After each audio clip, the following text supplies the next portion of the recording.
అందరికీ నమస్కారం.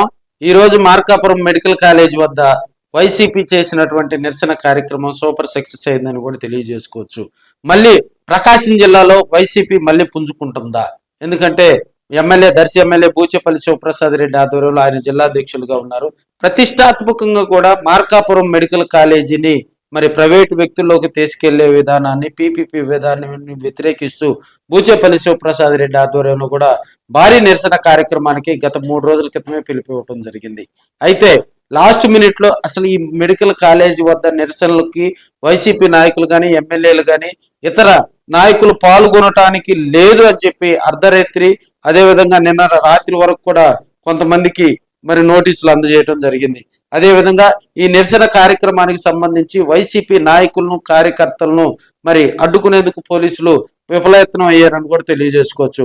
ఎమ్మెల్యే బూచేపల్లి శివప్రసాద్ రెడ్డి గారు ఎప్పటికప్పుడు కూడా మరి దర్శి కాన్స్టిట్యున్సీతో పాటు అటు ఎర్రగొండపాలెం ఎమ్మెల్యే తాడిపర్తి చంద్రశేఖర్ గారిని, అదేవిధంగా దానికి దగ్గరగా ఉన్నటువంటి మార్కాపురంతో పాటు మార్కాపురం కాన్స్టిట్యున్సీ ఇన్ఛార్జిగా ఉన్నటువంటి అన్నా రాంబాబు గారిని, కనిగిరి ఇన్ఛార్జి దద్దాల నారాయణ గారిని, గిద్దలూరు ఇన్ఛార్జి నాగార్జున రెడ్డితో పాటు వీరందరినీ కూడా సమన్వయం చేసుకుంటూ, ఎందుకంటే వైసీపీ ప్రతిష్టాత్మకంగా తీసుకుంది. 17 కాలేజీలను జగన్మోహన్ రెడ్డి తీసుకొని వస్తే దాంట్లో కొన్ని కాలేజీల్లో ఇప్పటికే అడ్మిషన్లు స్టార్ట్ అయినాయి. దాదాపుగా విద్యార్థులు కూడా మెడికల్ విద్య అభ్యసిస్తూ ఉన్నారు. నిరుపేదలు దానికి సంబంధించి కూడా మరి సీట్లు సంపాదించుకున్నారు.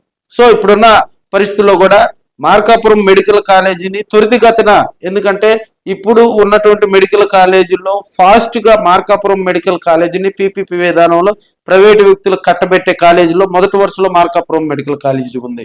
సో దీన్ని ప్రతిష్టాత్మకంగా తీసుకున్నటువంటి బూచేపల్లి శివప్రసాద్ రెడ్డి గారు, ఎందుకంటే మార్కాపురం మెడికల్ కాలేజ్ చుట్టుపక్కల కూడా వేల కోట్ల భూములు కూడా ప్రైవేటు వ్యక్తుల్లోకి పెట్టేందుకు, అదేవిధంగా కూటమి ప్రభుత్వంలో కొంతమంది మరి దాన్ని ప్రజాధనాన్ని కొల్లగొట్టేందుకు చేస్తున్నటువంటి ఆ కుట్రలను కూడా భగ్నం చేస్తూ మరి అక్కడ ఉన్నటువంటి వైసీపీ నాయకత్వాన్ని, వైసీపీ నాయకులు కార్యకర్తలను తెల్లారేసరికి ఆ ప్రాంతానికి తీసుకురావాలి. అదేవిధంగా పోలీసులు చేస్తున్నటువంటి కొన్ని ఇబ్బందికర పరిస్థితులను దాటుకొని మరి వైసీపీ నాయకులు కార్యకర్తలు కూడా బూచేపల్లి శివప్రసాద్ రెడ్డికి ఘన స్వాగతం పలకటం జరిగింది.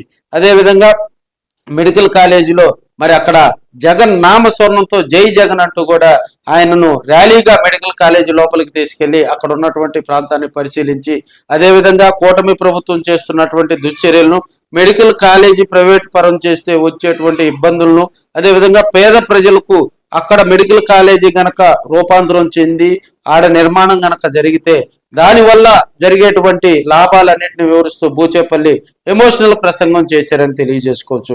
ఆయనతో పాటు ఎమ్మెల్యే తాడిపర్తి చంద్రశేఖర్ గారు కూడా అక్కడ మరి గట్టిగా వైసీపీ నాయకత్వాన్ని గట్టిగా బలపరుస్తూనే కూటమి ప్రభుత్వంపై ఆయన ఫైర్ అయినటువంటి విధానం. సో రాబోయే రోజుల్లో కూడా మరి వైసీపీ మరింతగా కూడా మరి పుంజుకునేలాగా వారిద్దరు కూడా కృషి చేశారని మనం తెలియజేసుకోవచ్చు.